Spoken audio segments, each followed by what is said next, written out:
സംസ്ഥാനത്ത് IPS തലപ്പത്ത് മാറ്റം. ആകെ 23 ഉദ്യോഗസ്ഥർക്കാണ് ചുമതലയിൽ മാറ്റമുണ്ടായത്. നിയമനം സംബന്ധിച്ച് സർക്കാർ ഉത്തരവായി. VIP സെക്യൂരിറ്റി DCP ആയ ജയ്ദേവ് ജി IPSന് റെയിൽവേ SP-യുടെ അധിക ചുമതല നൽകി. സുനീഷ് കുമാർ IPSനെ woman and children cell AIG ആയി നിയമിച്ചു. Gopakumar KS economic offence wing SP ആണ്. ഇന്ത്യൻ റിസർവ് ബറ്റാലിയൻ കമാൻഡന്റായ ഐശ്വര്യ ഡോങ്റയ്ക്ക് പോലീസ് അക്കാദമി അസിസ്റ്റന്റ് ഡയറക്ടറായാണ് നിയമനം. വിജിലൻസ് SP ആയിരുന്ന R ജയശങ്കർ ഇനി ക്രൈംബ്രാഞ്ച് SP ആണ്. KK അജിയെ വിജിലൻസ് SP ആയും രാജു ASനെ ക്രൈംബ്രാഞ്ച് SP ആയും നിയമിച്ചു. KE Baiju police academy assistant ഡയറക്ടറായി.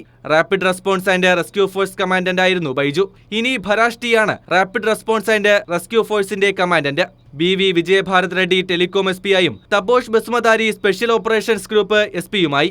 Shahul Hameed Indian reserve battalion കമാൻഡന്റായും നകുൽ രാജേന്ദ്ര ദേശ്മുഖിനെ ആംഡ് വുമൺ പോലീസ് ബറ്റാലിയൻ കമാൻഡന്റുമായും നിയമിച്ച് സർക്കാർ ഉത്തരവായി. കൈരളി ന്യൂസ്, തിരുവനന്തപുരം.